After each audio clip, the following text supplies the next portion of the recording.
Hello. Hello. आवाज आ रही है? Hello. Am I audible? Okay.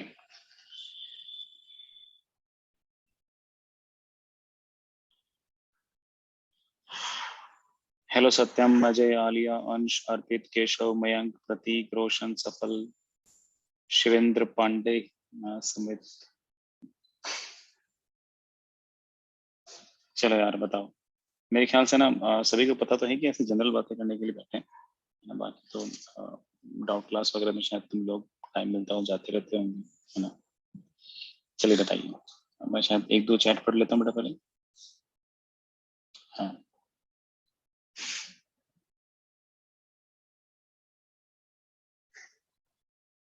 वैसे रोशन ने पूछा है कि सर मैं एनटी के क्वेश्चन रिवीजन के लिए करता हूँ। बड़ा बिल्कुल कर सकते हो, कोई इशू नहीं है ना। हालांकि एनटी वाले जो ना चैप्टर वाइज ही करने चाहिए फिलहाल तो, अभी फुल सिलेबस वाले करने का तो टाइम आया नहीं, तो बिल्कुल चैप्टर वाइज वाले कर सकते हो।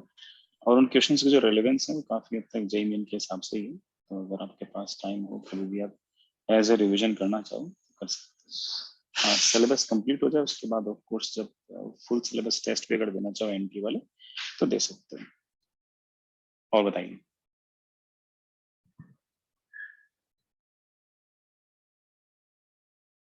यार कुछ बोलोगे तभी तो मजा आएगा।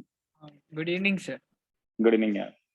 हाँ सर, वो मेरे को पूछना था जैसे कि हमारा जो प्रवीण स्टार बैच से हूँ मैं सर, तो जो स्टार्टिंग में हमें लेक्चर दिए गए थे, मेनली जो क्लास 11th के टॉपिक्स थे इलेक्ट्रोस्टैट से पहले वाले, उसमें तो सर जो लास्ट ईयर वाले लेक्चर थे वो दिए गए थे। अभी जैसे हमारे पास प्रवीण 2 का भी है एक्सेस, तो उसमें कुछ जो 3-4 लेक्चर्स ज़्यादा हैं, तो उनके नोट्स एक बार पढ़ें या फिर रहने दें। यार मेरे हिसाब से तो कोई जरूरत ऐसी है नहीं, कोई इक्का दुक्का सवाल एक्स्ट्रा आ जाएगा तो आ जाएगा, अदरवाइज ऐसा कुछ है नहीं। तो मेरे ख्याल से लीव कर सकते हो, कोई ऐसे कोई खास जरूरत ऐसी है नहीं। हाँ ये जरूर है कि अगर आप चाहो तो थोड़ा बहुत है ना, किसी बच्चे के बैकलॉग वगैरह हो तो वो उसके लिए फास्ट लेन के लेक्चर जरूर यूज कर सकते हैं। बाकी प्रवीण 2 के लेक्चर्स यूज करो चाहे अपने बैच के लेक्चर्स यूज करो, उसमें कोई बहुत बड़ा ऐसा अंतर है नहीं। ठीक है। और सर एक और चीज़ है, जो प्लानर के हिसाब से केमिस्ट्री का और मैथ्स का सिलेबस तो सही चल रहा है, क्योंकि बिकॉज उनमें जो मीन्स लास्ट ईयर वाले लेक्चर्स ही हैं। फिजिक्स में हमें नए लेक्चर्स मिलने शुरू हो गए थे, तो वो थोड़ा लैग कर रहा है। तो एक अगर हो सके तो मीन्स कब तक सिलेबस कंप्लीट होगा हमारा? यार फिर भी है ना, तुम लोग तो वैसे भी काफी वेल अहेड हो अगर देखो तो, मतलब सबसे पहले बैच जो स्टार्ट हो तुम्हारा ही तो, सो इसलिए मुझे ऐसा लगता नहीं कि खास ऐसी दिक्कत आएगी। फिर भी मुझे ऐसा लगता है कि जैन 15 जैन के आसपास तक का सिलेबस तो फाइनल है, तब तक तो कंप्लीट हो जाएगा, हो सकता है कि उससे पहले भी हो जाए। जो पहले वाले लेक्चर्स हैं वो थोड़े काफी और ही डिटेल में बना लिए गए थे, तो इससे थोड़ा सा टाइम उसके अंदर लग गया। बट आप लोगों को तो बड़े आराम से विद इन टाइम हो जाएगा। फिर भी आपको लगेगा नहीं से मुझे और जल्दी करना है, तो जैसे मैंने कहा कि ना, फिर आप किसी बच्चे को बहुत ही ज्यादा जल्दी हो तो वो इस बात है कि फास्ट लेन तो उसके पास ऑप्शन है ही, उसमें से करना चाहो तो उसमें से कर सकते हैं। हाँ सफल कुछ कह रही थी।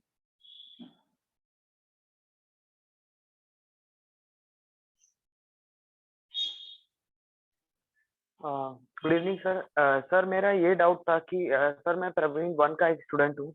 बट सर प्रॉब्लम ये हुई थी कि अभी जब ऑफलाइन क्लासेस स्टार्ट हुई सर, तो स्कूल के साथ मैनेज करने में बहुत ज़्यादा प्रॉब्लम हो गई सर, जिस वजह से मेरा करीबन पिछला 1.5 महीने में एक भी मैंने मतलब कि लेक्चर्स नहीं देख पाया था, और सर मेरी थोड़ी हेल्थ इश्यूज भी आ गई थी।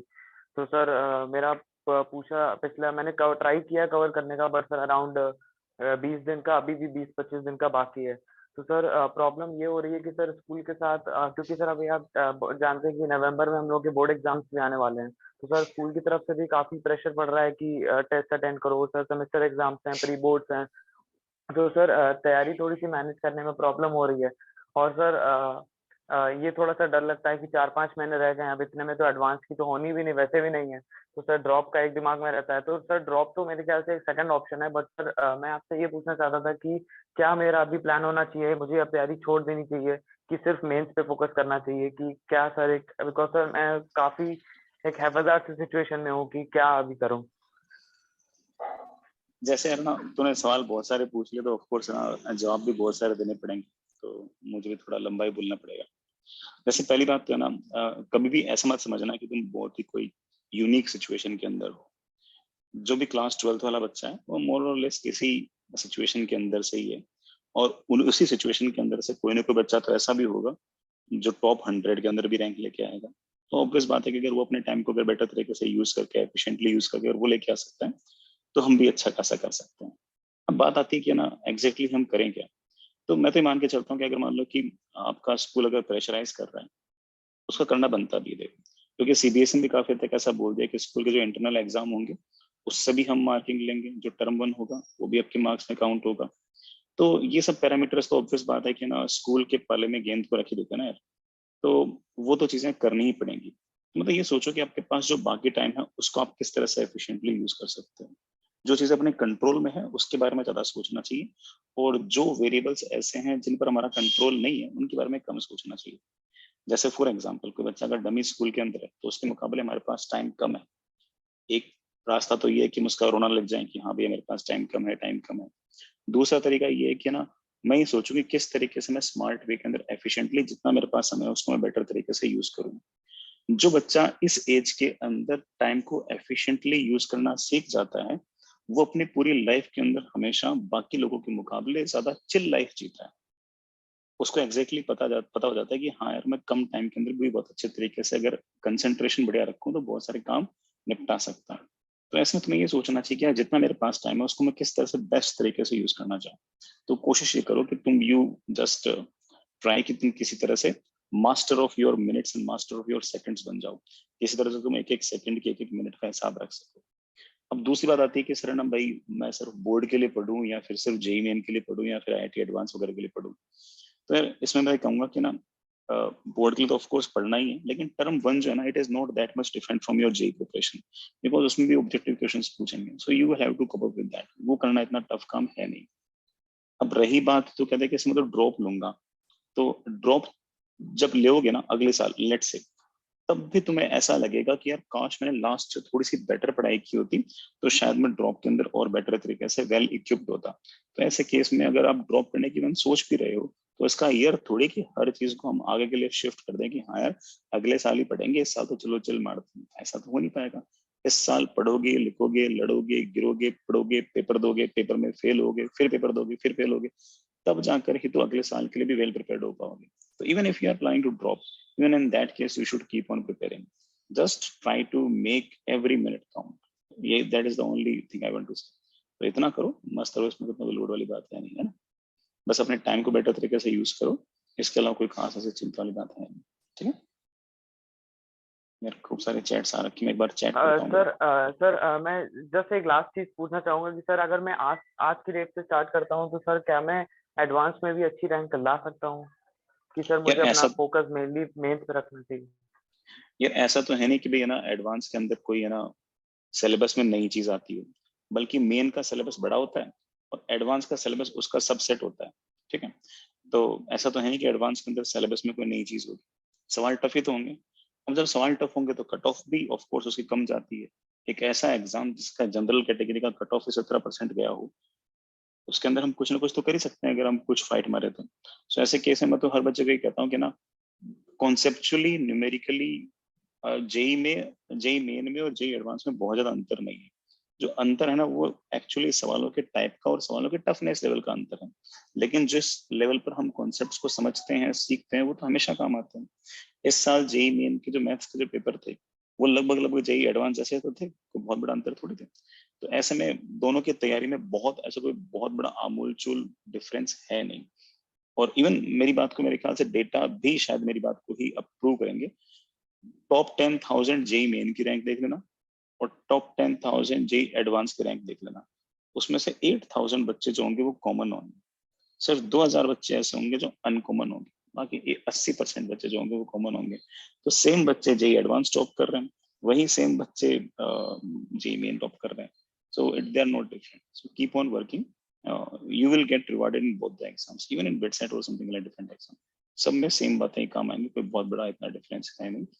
पेपर टफ होगा तो कट ऑफ भी कम हो जाएगी, उस पेपर को फेस करना डिफरेंट है ना। बाकी कॉन्सेप्ट्स नहीं थोड़ी, दोनों में F equals to M A तो लगेगा। ऐसे तो है नहीं कि अच्छा जेई मेन में तो F equals to M A लग जाएगा, एडवांस में F equals to M A square लग जाएगा, लगना तो यही है। सो तैयारी करते रहो, कोई इतना बहुत बड़ा टास्क नहीं है। Thank you. यार ना रोशन ने, अच्छा रोशन ने कुछ बात पूछी है कि सर मैं एक्सरसाइज 1 कर रहा हूँ, 99% के लिए ना पाएगा। यार देखो ना, जैसे ना ये वाला सवाल तो मैंने बहुत ही बार सुना है। बच्चे ऐसे पूछते हैं कि सर इतना इतना कर लूँ ये 99% के लिए इनफ है क्या, इतना इतना कर लूँ तो ये 99.5% के लिए इनफ है क्या। इसमें कोई सीधा एल्गोरिदम नहीं होता, ऐसे कोई लीनियर इक्वेशन नहीं होती कि इतने इतने सवाल कर लिए तो इतना परसेंटाइल, उसके दुगने सवाल कर लिए तो 99.3%, उसके और 50 सवाल एक्स्ट्रा कर ले तो 99.35। ऐसा थोड़ी होता है, ऐसे कोई लीनियर इक्वेशन थोड़ी है। बच्चे पर भी डिपेंड करता है। कई बच्चे, अगेन जैसे मैं कह रहा हूँ कि IQ, एप्टीट्यूड, कंसंट्रेशन, बहुत सारी बातें होती हैं। बहुत सारे बच्चों की कंसंट्रेशन इतनी अच्छी होती है कि वो सवाल भले ही 5 करें 50 बातें सीख जाते हैं। कोई बच्चा ऐसा भी होता है जो है ना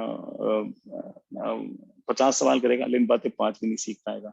तो कोशिश ये करो कि जितना काम तुम करते हो, जितनी पढ़ाई तुम करते हो, जितना होमवर्क तुम करते हो, जितना प्रैक्टिस तुम करते हो, उसमें तुम्हारा इन्वॉल्वमेंट रहे, तुम्हारी पूरी कंसंट्रेशन रहे, तो तुम उन सवालों से बेटर बातें सीख पाओगे, बेटर से बेटर चीजें सीख पाओगे, और वो ऑफ कोर्स हमारे हमेशा ही काम आएंगी। लेकिन बाकी अगर तुम मुझसे पूछो कि सर क्या एक्सरसाइज 1 में जिस तरह के सवाल थे वैसे जेईई मेन में सवाल थे क्या, ऑफ कोर्स। तो तुम ही देख लो ना, मतलब मेरे से क्या पूछ रहे हो, खुद ही देख लो कि जेईई मेन के 4 पेपर थे, उनके पेपरों को उठा के देख लो, 120 सवाल वो ले लो और अपने एक्सरसाइज 1 के सवाल ले लो। अपने एक्सरसाइज 1 के जो सवाल हैं वो लगभग फिजिक्स के अंदर अपनी जेईई मेन के जो सवाल हैं और अपने एक्सरसाइज 1 की शीट लगभग सवाल एग्जैक्टली सेम है, कोई डिफरेंस नहीं, बिल्कुल सेम है। वो तो तुम भी जज कर सकते हो, उसमें मेरे तो पूछने की जरूरत नहीं। बट अगर तुम कहो कि उसमें सारे सवाल करो तो मेरे सारे सवाल सही हो जाएंगे क्या, तो तुम पर डिपेंड करता है कि तुमने कितने बेटर तरीके से एग्जाम स्किल्स क्रिएट की हैं, तुमने कितने बेटर तरीके से बातें सीखी हैं, कितने फॉर्मूले तुम्हें याद रहते हैं, है ना। तो जस्ट कीप ऑन गोइंग, है ना। बट ये बात विश्वास रख सकते हो कि एक्सरसाइज 1 इज मोर और less more than sufficient for JEE main. अगर इस साल जैसा पेपर आया है वैसा सही पेपर आए तो। अब पता लगा इस साल जैसे मैथ्स टफ पूछा है, अगले साल वैसे फिजिक्स टफ पूछ लिया तो ऑफ कोर्स बेटा, ऑफ कोर्स ज्यादा की भी रिक्वायरमेंट हो सकती है। लेकिन जिस बच्चे ने एक्सरसाइज 1 कर रखा हुआ इतना डफोल्ड तो होगा नहीं, उसने बहुत सारी चीजें सीख रखी होंगी, वो वाले सवाल भी सही कर लेगा, है कि नहीं। बस ये जरूर है कि उसमें से 25 में से 25 सही नहीं होंगे, 25 में से 17 नंबर पे 17 सवाल करने पर भी उसकी अच्छी खासी रैंक आ जाएगी। जैसे इस साल मैथ्स में किसी ने 25 में से मान लो 17 सवाल भी सही कर दिया तो फूड है, पेपर टफ आएगा, तो कम सवाल ठीक करके भी लोग भाग रैंक ले आएंगे। सो एवरीथिंग इज रिलेटिव, है कि नहीं। तो इसलिए मस्त रहा है यार। सोनी पूछ रहा है कि सर टेस्ट में मेरे 130 मार्क्स क्रॉस नहीं करता और मार्क्स का जो ग्राफ है वो डिक्रीज करता जाता है स्टार्टिंग के कंपैरिजन में। देखो यार ना, ये वाली बात मैंने एक बार शायद पहले भी कही थी कि ना, शुरुआत में जो पेपर वगैरह होते हैं ना उनमें सिलेबस कम होता है। सिलेबस कम होता है तो बस बात है कि है ना, नंबर भी ज्यादा अच्छा आते हैं। फिर जैसे जैसे समय बीतता है वैसे वैसे सिलेबस बढ़ता रहता है, सिलेबस जैसे जैसे बढ़ता रहता है वैसे वैसे मार्क्स लगातार घटते रहते हैं, just because we don't revise that well. बट फिर भी मार्क्स लाने में सबसे बड़ा जिस चीज का एक तरह से वेटेज है वो है रिवीजन प्लस टेस्ट स्किल्स।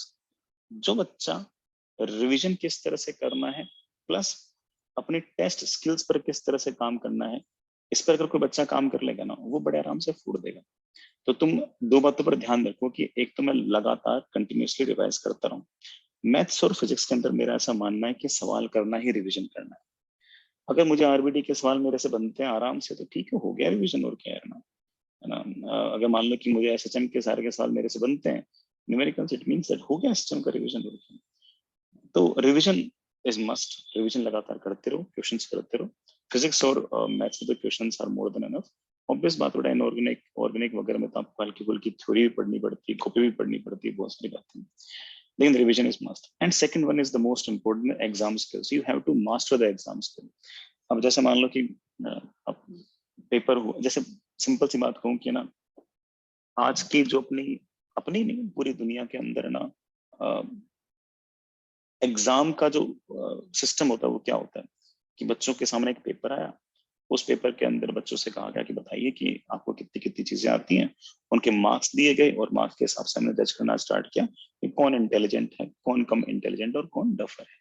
तो एग्जैक्टली मार्क्स से ही सब कुछ डिसाइड हो रहा है। I am not saying it is right, I am saying that ऐसा होता है। तो we have to have it in mind कि आखिर में मुझे नंबर लेके आना है। तो कई बच्चे क्या होता है कि बहुत ही स्ट्रीट स्मार्ट होते हैं, वो खिलाड़ी होते हैं इस चीज के कि they know how to extract marks from a paper, they know their ways very well. अगर मान लो 4 ऑप्शन देख रखे हैं तो वो किसी न किसी तरीके से अगर सवाल ना भी आता होगा ना तो tan थीटा में थीटा की वैल्यू पुट कर करके ऑप्शंस ओमिट करके आंसर निकाल लेंगे, या फिर यूनिट से आंसर निकाल लेंगे, डायमेंशन से आंसर निकाल लेंगे। वो हर तरह की सिचुएशन से अपना कोई ना कोई बाहर का रास्ता निकाल लेंगे। They know their ways out, they are so street smart. You have to be like that, you have to engineer a way out of any situation in which you have been struggling. अब ऐसे में ना तुम ये list बनाओ कि 130 जो number आ रहे हैं 300 में से, तो जो 170 नंबर कट रहे हैं वो कहाँ कट रहे हैं, जो सवाल गलत हो रहे हैं वो मेरे कहाँ गलत हो रहे हैं, क्या मैंने सवाल पढ़ने में गलती की, क्या मैंने कैलकुलेशन मिस्टेक की, क्या मैंने वेक्टर को स्केलर की तरह जोड़ दिया, या फिर मुझे फॉर्मूला ही नहीं आता। जो भी आपसे गलती हुई है उस गलती को जस्ट स्टेट कर दो कि यार इस वाले सवाल के अंदर तो वर्क एनर्जी थ्योरम लगानी थी और मैंने न्यूटन का जो मोशन लगा दिया। तो अगली बार दिमाग में आएगा कि यार जब एक्सेलरेशन पूछा हो तब तो न्यूटन को लगाते हैं, और जब इनिशियल वेलोसिटी और फाइनल वेलोसिटी को रिलेट करते हैं तब वर्क एनर्जी थ्योरम लगाते हैं। तो अगली बार मैं इस बात को पकड़ लूंगा। मान लो कि यार मैंने इस बार ना which of the following is incorrect को which of the following is correct पढ़ लिया, इस बात को अगर हमने एक बार एक्नोलेज कर लिया कि हाँ ऐसी गलती मैं करता हूँ, तो जब भी अगली बार आपके सामने लिखा हुआ आएगा ना which of the following is incorrect, तो अचानक से दिमाग में घंटी बज जाएगी कि हाँ यार ये वाली गलती मैं बार बार करता हूँ, इस बार मुझे नहीं करनी। तो ये ऑब्वियस बात है कि धीरे धीरे अपन इम्प्रूव कर सकते हैं। सो जो भी आपके 170 मार्क्स जो आपने छोड़े हैं और जो गलत हुए, हर सवाल के आगे एग्जैक्टली लिखो कि what went wrong and how could you do well in that. अरे फॉर्मूला ही नहीं आता इसका, मेरे को याद कर, कौन से कोई रॉकेट साइंस है, फॉर्मूला याद कर लो, हो जाएगा। अब हो जाएगा, क्यों नहीं होगा। जब बाकी लोग कर पाएंगे, बाकी लोग वही हार्ड मार्क्स के लोग हैं वो कर सकते हैं, तो मैं भी कर सकता हूँ, क्या बड़ी बात है। तो ऐसे में you have to master in two ways. One is of course revision, second one is you have to master the test giving skills. हमेशा इस बात की लिस्ट बनाएं कि हमसे क्या गलतियां होती हैं, it will pay you of, है ना। आपका जो भी टाइम इसमें लगेगा वो आपको बिल्कुल बड़े आराम से अच्छे खासे नंबर ला के दे। ठीक, और बताओ। Hello sir. हाँ गुड बताओ। Evening good evening. सर। हमारे बैच में जो ये टेस्ट होते हैं इनमें सर सेफ स्कोर क्या रहेगा? यार देना, जैसे ना वैसे देखो यार, कोई भी स्कोर सेफ नहीं होता, ये तो तुमने ना मेरे ख्याल से अपने सीनियर्स वगैरह से सुन भी लिया होगा। जेई मेन की बात कर लो, अपने टेस्ट तो चलो छोटे मोटे टेस्ट हैं, जेई मेन का तो इतना बड़ा टेस्ट होता है, एनटी इतनी बड़ी एजेंसी उसको लेती है। उसके बावजूद जो बच्चे बहुत ज्यादा खुश थे कि मेरे तो 47 नंबर आ रहे हैं 300 में से, उन बच्चों के भी 99 परसेंटाइल नहीं आए। और दूसरे पेपर के अंदर जिस बच्चे के 197 मार्क्स आए उसके 99 परसेंटाइल आ गए। I hope get the difference की कितना बड़ा डिफरेंस है इनके अंदर। तो मैं कैसे कह सकता हूँ कि बेटा है ना 247 is the safe score and 197 is not the safe score. It all depends on which shift are we talking about, what kind of paper we are talking about. There are many variables. But फिर भी अगर तुम मुझसे पूछो कि sir क्या safe score है, तो मैं सेफ स्कोर नहीं बोलूंगा, मैं सेफ वे आउट बताता हूँ कि मैंने भाई एग्जैक्टली क्या चीज सेफ है। अगर तुम्हें जितने सवाल आते थे वो सवाल तुमने सारे सही कर दिए, that is the safest thing. तुमने जितने सवाल छोड़े और जितने सवाल तुमसे गलत हुए वो सारे सवाल वो थे जो तुम्हें नहीं आते, then it means that everything is fine. दिक्कत कब है, जब मुझे सवाल आते हो 30 में से 20 और मैं सवाल करके आ रहा हूँ सिर्फ और सिर्फ 12 से, और 8 सवाल में पढ़ने की वजह से गलती कर रहा हूँ, कैलकुलेशन मिस्टेक से गलती कर रहा हूँ, सिली मिस्टेक से गलती कर रहा हूँ, आंसर आया ए बी लगा रहा हूँ। मुझसे पूछा गया है कि बताओ what is the value of 2a और मैं a इक्वल टू 5 मीटर पर सेकंड को आंसर लगा के आ रहा हूँ, तो वो गलती है। तो सेफ तो मैं कहूंगा कि अगर आपको जितना आता है, अगर आपने उतना पेपर अगर सारा का सारा सही कर दिया, it means that you are on the safe zone. बाकी तो ठीक है, जैसे जैसे इंसान पढ़ेगा वैसे वैसे चीजें और सीख लेगा तो और बेटर पता जाएगा। बाकी मेरे ख्याल से मैंने सेफ स्कोर क्यों नहीं बताया उसको तो मैं आइडिया लग गया होगा। बेटा 197 पे भी 99 परसेंटाइल आई है, 247 पे भी नहीं आई है, तो इट इज अपन कुछ कैसे ऐसे कोई डायरेक्ट एल्गोरिथम इसमें निकाल नहीं सकते। बट फिर भी अगर मुझसे पूछेगा, जिद्दी करेगा, तो मैं बोलूंगा कि लाओ फिर 250 नंबर लेके आओ, हर पेपर के अंदर आ जाएंगे 99 परसेंटाइल। बड़ा सत्यम कुछ पूछ रहे हैं कि sir I am a slow learner, I am skipping exercise 2 due to time issue, if I solve exercise 2 after mains can I get rank under 1000 in advance. यार ये वाली चीज तो बहुत सारे बच्चे करते हैं कि ना सिर्फ और सिर्फ लेक्चर्स के साथ सिर्फ और सिर्फ एक्सरसाइज 1 ही करते हैं और एक्सरसाइज 2 वो बाद में कर लेते हैं। तो you can do that way, it's not an issue. And again है ना, मैं सवालों के साथ ही जो तुम एक प्रीफिक्स या सफिक्स जोड़ते हो ना कि फॉर दिस रैंक और है ना, मैं थोड़ा सा इसको थोड़ा सा इतना अच्छा कंसिडर नहीं करता है। हमें बार बार है ना ऐसे रैंक के बारे में नहीं सोचना चाहिए। अगर हम बार बार रैंक के बारे में अगर सोचते हैं तो हम अपने आप को थोड़ा सा प्रेशराइज करते हैं। अब हम इतनी छोटी उम्र के अंदर अपने आप को प्रेशराइज करने लग जाए तो कैसे पार पड़ेगी। बल्कि है ना लाइफ में छोटे छोटे टारगेट्स बनाने चाहिए कि यार ठीक है, मुझे इतने सवाल करने हैं, आईक्यू बढ़ाना है, आईक्यू तो खैर परमानेंट है, ईक्यू बढ़ाना है, एप्टीट्यूड बढ़ाना है, एफिशिएंसी बढ़ानी है, स्पीड बढ़ानी है ना, कैलकुलेशन जो और फास्ट करनी है, इन पर हमें थोड़ा सा विश्वास थोड़ा सा ज्यादा करना चाहिए। बाकी ठीक है, 1000 रैंक है चाहे 1100 है चाहे 10,000 है, उससे कोई बहुत बड़ा फर्क नहीं पड़ता है ना। तुम्हें ऐसा लगा सर ऐसे ही बोल रहे हैं, मैं सही बता रहा हूँ, बहुत ज्यादा फर्क नहीं पड़ता है। कोई इंसान अगर अपनी जेई की प्रिपरेशन के अंदर अपने अंदर इस तरह के स्किल्स अगर इकट्ठा कर लेता है, अगर स्किल्स डेवलप कर लेता है, तो अगर मान लो कि उसके आज क्षेत्र में अगर मान लो कि 1000 रैंक ले जाए, अगर 10,000 रैंक आ गई तो कोई दिक्कत नहीं है। वो स्किल तो उसके बाद में भी काम आएगी, जब वो जॉब करेगा तब भी काम आएगी, जब वो कैट का एग्जाम देगा तब भी काम आएगी, जब वो यूपीएससी का एग्जाम देगा तब भी काम आएगी। हो सकता है कि वो आईआईटीएन ना बने और कलेक्टर बने, है कि नहीं? तो इसमें इतना बहुत ज्यादा ऐसे अपने आप को ना इतनी कम उम्र के अंदर बर्डन मत लिया करो कि यार मुझे इतनी रैंक तो चाहिए चाहिए, है ना। ये सब फालतू बातें होती हैं, पढ़ाई लिखाई पे ध्यान दिया करो, बिल्कुल चिल रहा ना। ये सोचा करो कि यार मैं कैसे फिजिक्स सीखूं, कैसे केमिस्ट्री सीखूं, कैसे मैं अपना दिमाग बढ़ाऊं, कैसे एफिशिएंट पर्सन बनूं, इन पर ज्यादा सोचा करो, बाकी सब तो फॉलो जाता है। रोशन कुछ कहना है?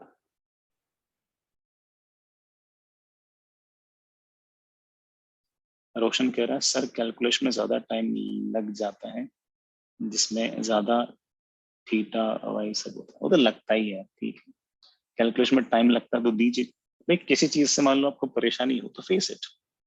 जैसे मान लो कि ना कोई बैट्समैन है, उसको दिक्कत होती है कि ना वो बाउंस बोले नहीं खेल पाता, है ना, बाउंसिंग बोले वो नहीं खेल पाता, तो वो क्या करेगा, वो है ना बहुत, उसका कोच क्या करेगा, उसे बहुत सारी बाउंसर बॉल खिलाएगा, इवन लॉन टेनिस बॉल से उसको खिलाएगा जो अचानक से उसके शरीर के ऊपर चढ़ती हो, दिन रात उसे प्रैक्टिस कराएगा। तो जो भी आपका अनकंफर्टेबल जोन हो, फेस इट। आपको जिस चीज से डर लगता हो, जिस चीज से आपको थोड़ा अनकंफर्ट होता हो, उस चीज को ज्यादा फेस करो। अगर आपको लगता हो कैलकुलेशन से डर लगता हो, तो ऐसे सवाल ज्यादा करो जिसमें कैलकुलेशन ज्यादा हो, और उसको आखिरी स्टेप तक करो। कोई बात नहीं, एक दिन फ्रस्ट्रेट होंगे, 2 दिन फ्रस्ट्रेट होंगे, महीने भर फ्रस्ट्रेट होंगे, 1.5 महीने बाद वही स्पीड अच्छी हो जाएगी। सो फेस योर अनकंफर्टेबल जोन, कोई बुरी बात नहीं है। इंसान ऐसे बनते हैं, फूड वैसे बनते हैं। फूड बनने के लिए अपने अनकंफर्टेबल जोन में हमें जाना पड़ता है ना। इट इज मस्ट, सबके लिए मस्ट, मेरे लिए, सबके लिए। तो अगर आपको लगता है कि आप कैलकुलेशन में अच्छे नहीं हो, do more calculations, search for these kind of questions in which there is high calculation, और करते रहो। कभी ना कभी तो स्पीड बढ़ेगी यार, क्यों नहीं बढ़ेगी? जब बाकी लोगों की बढ़ सकती है, हमारी बढ़ सकती है, ठीक है। अलिया नेडा मुझसे पूछने के sir, why solving the question my mind focus on complicated solution rather than easiest. यार ये ना बहुत सारे बच्चों के साथ ऐसा होता है कि ना वो सिचुएशंस को ना ओवर थिंक करते हैं, एंड कई बार सॉल्यूशन बिल्कुल आंखों के सामने पड़ा होता है और वो चीजों को बहुत ज्यादा ऐसे ना वेंडर करते हैं, बहुत ज्यादा मतलब वो सोचते रहते हैं। तो मैं तो ये कहूंगा कि ना ठीक है, इट हैपेंस। खास तौर से उन बच्चों के साथ ज्यादा होता है जो थोड़ा सा मतलब इन जनरल ही लाइफ के अंदर थोड़े से ज्यादा कॉम्प्लिकेटेड खुद भी होते हैं। तो ऐसे मैं कहूंगा कि ना ऑलवेज सर्च फॉर आंसर्स, हमेशा दिमाग में ये रखो कि यार मुझे किसी तरह जे भाई बनना क्या अपन को। अगर हम प्राइमरीली देखें तो we all want to be, most of us want to be engineers. So we are a kind of person who are always want the solutions and the answers, है ना। किसी पुल को कितना स्ट्रॉन्ग बनाना है, पुल में कम से कम पैसे के अंदर ज्यादा से ज्यादा स्ट्रेंथ कैसे आ सकती है ना। किसी मशीनरी के अंदर हम किस तरह से कम पैसे के अंदर ज्यादा से ज्यादा प्रोडक्ट निकाल सकते हैं। We have to always engineer way out of some problem. So हमारा हमारा दिमाग इस तरह से काम करना चाहिए कि किसी गिवन सिचुएशन में, किसी गिवन सवाल से मैं जल्द से जल्द कम से कम टाइम के अंदर बेस्ट तरीके से आंसर कैसे लेके आ सकूं। जब तक ये दिमाग में अपन डेवलप नहीं करेंगे, हम ढंग से इंजीनियर बन नहीं पाएंगे। तो इंजीनियर बनने के लिए हमें ऑलवेज हैव टू थिंक कि मैं शार्पेस्ट तरीके से कम टाइम के अंदर कैसे मैं आंसर्स तक पहुंच सकता हूँ। ये हमेशा दिमाग के अंदर रहना चाहिए, तभी तो अपन इंजीनियर बन पाएंगे। तो ज्यादा चीजों को कॉम्प्लेक्स ना करें, चीजें बिल्कुल सीधी सपाट होती है ना, ज्यादा ओवर थिंक ना करें। और खासतौर से कोई जे मेन लेवल का सवाल हो उसको बिल्कुल ही सीधा स्ट्रेट फॉरवर्ड सोचे। आपको जे जब से एनटीए ने एग्जाम लेना स्टार्ट किया, आपने इस बात को नोटिस किया होगा क्वेश्चन बहुत ज्यादा टफ नहीं होते हैं। 30 में से मान लो कि 3 सवाल टफ होंगे। अब उन 3 सवाल के चक्कर में मैं हर सवाल को अगर कॉम्प्लिकेट तरीके से अगर सोचने लग जाऊंगा तो मेरा पूरा पेपर ही निपट जाएगा। उन 3 सवाल की बजाय जो 27 सवाल आसान, उनको स्ट्रेट फॉरवर्ड सोचो और उनको निपटाओ। फॉर्मूला लगाया आंसर, फॉर्मूला लगाया आंसर, फॉर्मूला लगाया आंसर, फटाफट फटाफट फटाफट निपटाओ। वो 3 सवाल जैसे टफ देखे, छोड़ा छोड़ा छोड़ा, आगे बढ़ो, कोई दिक्कत नहीं। हाँ, एडवांस में ऑफकोर्स हमें सवालों में बहुत ज्यादा सोचना पड़ता है, बट उस केस में हमें सारे सारे सवाल करने भी नहीं होते। उसमें अगर हमने मान लो कि 35% सवाल कर दिए, तब भी हम ठीक ठाक एक सेफ जोन में तो पहुंच जाते हैं। So don't over think that much. Sir हाँ बेटा। सर मुझे मतलब ये एक्सरसाइज 1 2 वाली 3 वाली बातें तो थोड़ी मतलब नहीं समझ आती कि क्या ये। मैं बस मीन्स जो डेली होमवर्क मिलता है मैं वो कर लेता हूँ, और मतलब फिर अगर रात को टाइम बच गया जैसे अभी होमवर्क कंप्लीट हो चुका है, वो करने के बाद जो पिछले जो होमवर्क है या फिर पिछले जो सवाल है वो कर लेता हूँ। तो और कोई सजेशन सर इसके अलावा? नहीं नहीं, ठीक है यार मतलब केशव, अगर इतना इतना कर लेते तो बहुत है ना। कोई इतना और मेरे पास ऐसा एक्स्ट्रा सजेशन तो नहीं है, बट फिर भी ना, अगर आपके पास भाई हर चीज है ना भाई, कोई बच्चा कितना काम करेगा, कितना होमवर्क करेगा, उसके पीछे ऐसा कोई हार्ड एंड फास्ट रूल नहीं है। उसके पीछे हर बच्चे की स्पीड अलग होती है।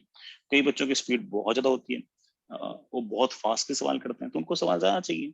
तो वो कोई किसी सोर्स को पकड़ सकते हैं। किसी बच्चे की स्पीड कम होती है, वो बेचारा पूरा पूरा दिन लगा रहता है और उससे सिर्फ वो सिर्फ एक्सरसाइज वन ही हो पाती है। सो हर बच्चे की स्पीड अलग अलग होती है। अगर आप तो सिर्फ और सिर्फ ये सोचो कि सर मेरे पास एक्स्ट्रा टाइम इतना है, मैं इस टाइम के अंदर किस तरीके से कौन सी चीज पकड़ सकता हूँ, तो अगर आपके पास जब भी एक्स्ट्रा टाइम हो, आप उस टाइम के अंदर एक तो जैसे एनटी के जो चैप्टर वाइज जो क्वेश्चन है वो कर सकते हो। इसके अलावा एचसीवी के ऑब्जेक्टिव 1 ऑब्जेक्टिव 2 निपटा सकते हो जब भी आपको टाइम मिले। मैं ऐसा नहीं कह रहा कि मस्ट अब हर बच्चा इस बात को ऐसे में सोचना कि सर मैं करना है, करना नहीं है। कि मैं उस बच्चे के लिए बोल रहा हूँ जिसके पास समय है, वो करना चाहे कर सकता है। सो इट ऑल डिपेंड्स किया ना आपके पास समय है या नहीं। अगर आपके पास समय है तो अब मैं तो कहूंगा कि चैप्टर के सॉरी एनटी के जो चैप्टर वाइज जो क्वेश्चन है उनको आप निपटा सकते हो, उससे रिविजन भी हो जाएगा। और पुराना चैप्टर पकड़ लो कोई, जैसे मान लो काइनेमेटिक्स पकड़ा और एक दिन उसको निपटा दिया, फिर अगले दिन न्यूटन्स लो लिया उसको भी निपटा दिया, ऐसे कर करके भी कर सकते हो। तो इससे भी मेरे ख्याल से रिविजन भी हो जाएगा अगर आपके पास टाइम है तो, अदरवाइज नहीं। हाँ सर, आज जैसे होमवर्क में 7-8 सवाल ही थे, लेक्चर में ही जो दिए थे, तो वो कर लिए थे तो वो आधे घंटे में हो गए थे। फिर मैथ्स का और केमिस्ट्री का हो गया था, तो अभी जैसे होमवर्क कंप्लीट हो गया तो अभी फिर एनटीए के क्वेश्चंस कर। बिल्कुल बिल्कुल कर सकते हो। ऐसा तो मैं रेगुलर एक्सरसाइज बना सकती हूँ कि मेरे को जब भी टाइम मिलेगा तो मैं एक एक्स्ट्रा सोर्स है, मैं यहाँ पे सवाल करूंगा, बिल्कुल कर सकते हो, कोई दिक्कत नहीं है। और मान लो कि और टफ सवाल करना चाहो एडवांस के हिसाब से, फिर तो ऑफ कोर्स एक्सरसाइज 2 3 ये निपट जाने के बाद ऑब्वियस बात है कि एक्स्ट्रा एज भी कर सकते हो। सिर्फ एडवांस के सवाल अगर करना चाहो तो extra edge is the best resource अगर आपके पास टाइम हो तो। लेकिन अगेन जैसे उसको करने लगोगे तो ऑब्वियस बात है उसमें टाइम थोड़ा सा ज्यादा लगता है, वो सवाल थोड़ा टफ तो है ही है ना। यस। और यार दीपांशु क्या कर रहे हैं? सर मैंने मैकेनिक्स की एचसीवी प्लस डीसी पांडे करी है, शीट में कुछ अलग है, उसे उस अलग है यू उसे के रिवाइज कर सकते हो बेटा, रिवीजन कर सकते हो, बिल्कुल कर सकते हो। अगेन क्या रिवीजन करोगे बेटा, क्या रिवीजन नहीं करोगे, इस बात पर डिपेंड करता है कि आपके पास कितनी टाइम अवेलेबिलिटी है और आप कितने एफिशिएंट हो। बिल्कुल कर सकते हो। और बता।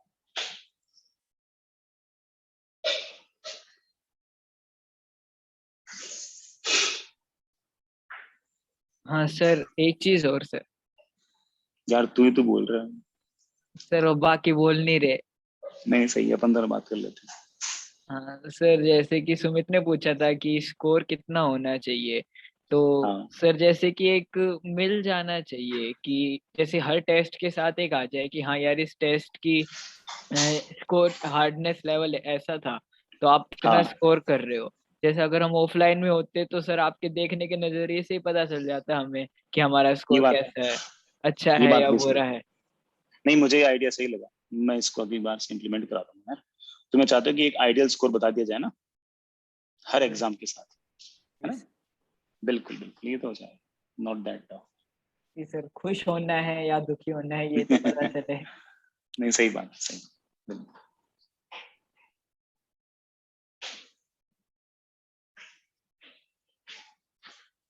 यार मयंक कुछ पूछ रहा है, sir how to do effective revision as I am a school going student, I don't have much time, so should I revise with class examples और शीट क्वेश्चंस। यार मयंक अगर आपके पास टाइम बहुत कम है तो उस केस में ना क्लास एग्जांपल्स, मतलब कभी भी अगर मान लो कभी कंफ्यूजन हो ना कि यार कौन सी चीज बेस्ट है रिवीजन करने के लिए, तो मान के चलना है क्लास एग्जांपल्स के बराबर कुछ नहीं। द रीजन इज कि उसमें सारी चीजें होती है शुरू से लेकर आखिर तक, तो class examples are the best. ठीक है, बाकी तो आपकी मर्जी है बट मेरे ख्याल से क्लास एग्जांपल्स बेस्ट। और दीपांशु क्या पूछ रहे हैं, सर आप जो वीडियो में क्वेश्चन कराते हैं उनका पीडीएफ मिल जाए तो अच्छा रहे। बेटा मिलता तो होगा, बेटा पीडीएफ तो मिलता है ना? हाँ सर, ये प्रवीण स्टार और प्रवीण वन वाले बच्चे हों। हाँ, नहीं उनको भी यार पीडीएफ, पीडीएफ पूरा सबका एक जैसे मिल जाएगा। हाँ हाँ सर, वो शायद नए वाले लेक्चर्स का मिलता है। अच्छा, तो वो भी करा देंगे, तो अभी कल बोलता हूँ, है ना। बड़ा आर क्या करें सर, कंपटीशन ऐप में एक लास्ट लैब 2021 नाम का सेक्शन है, उसमें सिर्फ क्वेश्चंस हैं, उसकी एक शीट हम डेली सॉल्व करें 1 अक्टूबर से, तब मेंस के पहले खत्म हो जाएगा, रिवीजन भी हो जाएगा और सर डेली टाइमर के साथ प्रैक्टिस भी नहीं रहेगी सर उसका। हाँ बिल्कुल यार, ये लास्ट लैब वास्ट लैब तो मिल जाएगा, हमने तो बड़ा लास्ट लैब आखिर के लिए पकड़ रखा था, इसलिए अभी तक दिया नहीं, उसका एक्सेस अभी मिल जाएगा, कोई इतना बहुत बड़ा इशू नहीं है, हालांकि आपको तो मिलना ही है, हमने सोचा कि बाद में जब सिलेबस कंप्लीट हो जाएगा उसके बाद दे देंगे, बल्कि हम इस बार नया फ्रेश ही बनाएंगे, तो दे देंगे बेटा, आप एक बार ना फिर से मैसेज कर देना इस चीज का, तो कोई दिक्कत नहीं। हाँ सर, एक डाउट ये था कि आपके लेक्चर देखते समय करंट इलेक्ट्रिसिटी वगैरह के लेक्चर्स जब देखते हैं तो सर कोई टॉपिक आप जितना समझाते हैं उतना तो समझ में आता है, बट सर कभी कभार वही है ना कि दिमाग ऐसी चीज है वो कभी भी कुछ भी सोचने लग जाता है, तो सर कभी कभार कोई ऐसी चीज हो जाती है कि एक्स्ट्रा थॉट मारने लगते हैं कि अगर रेजिस्टेंस है तो इतना क्यों क्यों क्यों, तो सर ये क्यों के चक्कर में कभी कभार इतना दिमाग में कंफ्यूजन क्रिएट हो जाता है कि फिर उसका सोल्यूशन तो मिलता ही नहीं कहीं पे, मतलब कि सर वो डाउट ही ऐसा होता है कि मतलब कुछ समझ में नहीं आता है। तो सर कभी कभार इस एक्स्ट्रा थिंकिंग को कैसे कंट्रोल कर सकते हैं कि सर आपने जितना पढ़ा है वो आई थिंक सफिशिएंट रहता है, वो समझ में भी आता है, पर सर कभी कभार कुछ एक्स्ट्रा ही ज्यादा चला जाता है कि अच्छा, जैसे पहले तो ना मन में ऐसा एक कन्विक्शन तो होना ही चाहिए कि यार सर ने जो पढ़ाया है, सर ने जो बताया है, अगर मैं उसके बेसिस पर अगर होमवर्क करूं, सवाल करूं, तो मैं बड़े आराम से है ना जेई मेन भी निकाल सकता हूँ, और आईआईटी एडवांस के अंदर अगर मेरी काबिलियत हुई तो मैं रैंक 1 भी निकाल सकता हूँ, ठीक है, अगर मेरे में काबिलियत हुई तो। पहले तो ये कन्विक्शन मन के अंदर होना चाहिए, तब जाके ऑब्वियस पता लग जाएगा कि हाँ यार this is more than enough. दूसरी बात है ना, हमेशा हमें ये सोचना चाहिए कि ना हर चीज की स्टेजेस होती है, जैसे है ना हम जब बिल्कुल छोटे थे ना, तो सबसे पहले एबीसीडी पढ़ी होगी अपन लोगों ने, ऑब्वियस बात है कि हम लोगों ने सीधे पहले वर्ड्स बनाना थोड़ी सीखे होंगे, पहले एबीसीडी पढ़ना स्टार्ट किया होगा, फिर हल्के फुल्के वर्ड्स को जोड़ना स्टार्ट किया होगा, फिर हमने सेंटेंसेस पढ़ना स्टार्ट किया था, ऐसे ही करना स्टार्ट किया था, और यही ऑब्वियस बात है कि कोई चीज को लर्न करने का एक बेसिक तरीका है।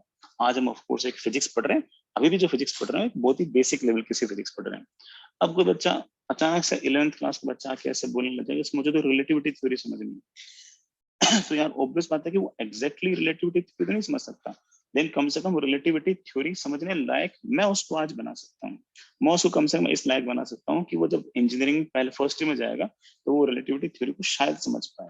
तो ऐसे में आप लोगों को भी एग्जैक्टली इसी तरह से वाली बात सोचनी है कि ना हर चीज का एक वक्त होता है, और मैं तो सिर्फ और सिर्फ ऑब्वियस बात है कि जो भी जेई में आएगा, जिससे तुम्हारी रैंक बढ़े, तुम्हारी ब्रांच बढ़े, जिससे तुम्हारा ऑब्वियस बात है कि सीधे साधारण शब्दों में अगर कहूँ तो तुम्हारा पैकेज बढ़े, है ना, तुम्हारी एम्प्लॉयबिलिटी बढ़े, मैं तो उसके लिए काम कर रहा हूँ।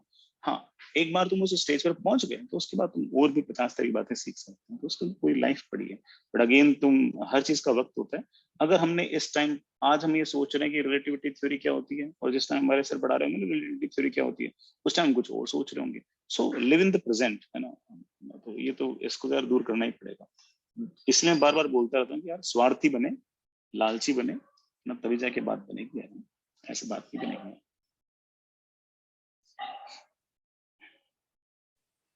हेलो सर, आवाज आ रही है? हाँ बेटा, आ रही है। सर सर मैं पूछ रहा था सर कि जैसे बहुत सारे चैप्टर सर हम करते रहते हैं सर, जैसे सिलेबस चलता रहता है आगे, तो सर जो पुराने टॉपिक्स है सर, तो उनमें अगर मैं कभी कभी मतलब रिवीजन करने के लिए शीट खोलता हूँ ना, तो सर ऐसा लगता है कि अरे ये क्वेश्चन मतलब ऐसे दिमाग से बिल्कुल गायब ही हो चुका है, जबकि मैंने कभी सॉल्व किया है उसे खुद ही। तो सर अब मतलब मुझे रिवीजन करने के लिए उस शीट को दोबारा अटेम्प्ट करना चाहिए, या फिर मैं जैसे एचसीवी सॉल्व कर रहा हूँ अभी तो वो करना चाहिए?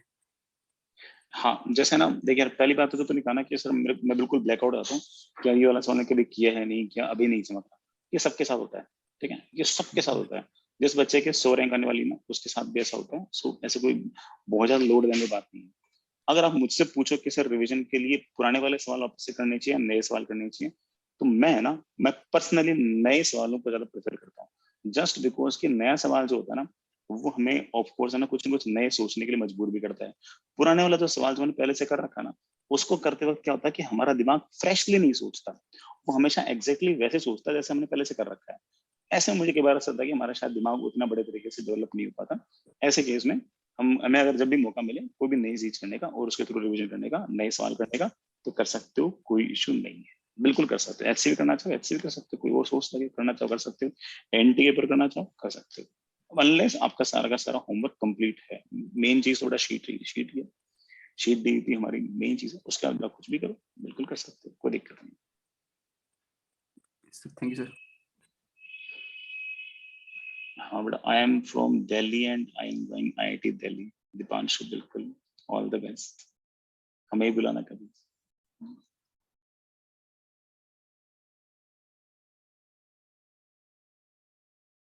चलो मेरे ख्याल से तुम्हारी शायद बातें खत्म हो चुकी हैं।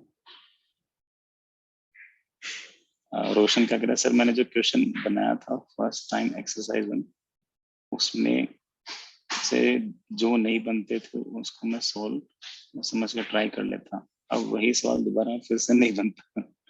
ठीक है कोई बात नहीं, है ना, फिर से देखो, कीप लर्निंग, ऐसा तो होता ही है भाई। वो सवाल पहली बार भी इसलिए बना होगा कि ऑब्वियस बात है कि सवाल हल्का सा हमारी जो थिंकिंग डोमेन है उसमें से बाहर का था। तो अगर है ना अभी भी अगर ऐसा लगता है, keep on going, keep on trying, अगर ट्राई करते रहोगे तो कभी ना कभी तो रास्ता मिल ही जाएगा, है ना। सो एंड ये मान के चलना कि सारी की सारी बातें जो मैं बोल रहा हूँ ना, ये सबके साथ होती हैं यार। सवालों को भूल जाना, दिमाग से फुमा निकल जाना, ये सबके साथ होती है ना। तो इसमें इतना पैनिक करने वाली बात नहीं, बट कीप ऑन प्रैक्टिसिंग। जो इंसान प्रैक्टिस करेगा, लगा रहेगा, वो उन सब परेशानियों के बावजूद अपना कोई ना कोई रास्ता निकाल लेगा। सो रिलैक्स, कोई दिक्कत नहीं, खुशी खुशी काम करो, सब बढ़िया होगा। सर डिनर कर लिया? हाँ डिनर कर लिया, तो नहीं कर लिया? नहीं सर। खाओ फिर, रोटी वोटी, है ना। चलो, है ना, फिर सर कभी याद आए तो बताना। और क्या हाँ सर सर। आप रिप्लाई ही नहीं करते सर। सर अरे यार आपको मैं कैसे क्लास में कांटेक्ट था, करें हम? मैसेज कर दिया करो टेलीग्राम पे, टेलीग्राम में देखते रहते हैं यार। सर एक बार सर मैं 1 महीने से जूम मीटिंग के लिए बोल रहा था। आज मैंने जाके हमेशा आपने। चलो आज था वो दिन ना। सर हाँ बेटा। सर जैसे सर टेस्ट आते हैं सर, 21 डेज में टेस्ट आते रहते हैं सर, तो उसमें सर हम मतलब जो चैप्टर चल रहा था उसका शीट भी कर रहे होते हैं साथ साथ, और सर जो रिवाइज करने के लिए मैं मतलब पीछे चैप्टर जो होते हैं वो रिवाइज करते रहता हूँ।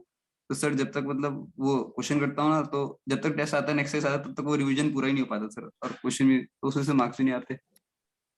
तो रिवाइज इस जैसे ना, रिवीजन का प्लान इस तरह से बनाया करो कि सारा रिवाइज हो जाए।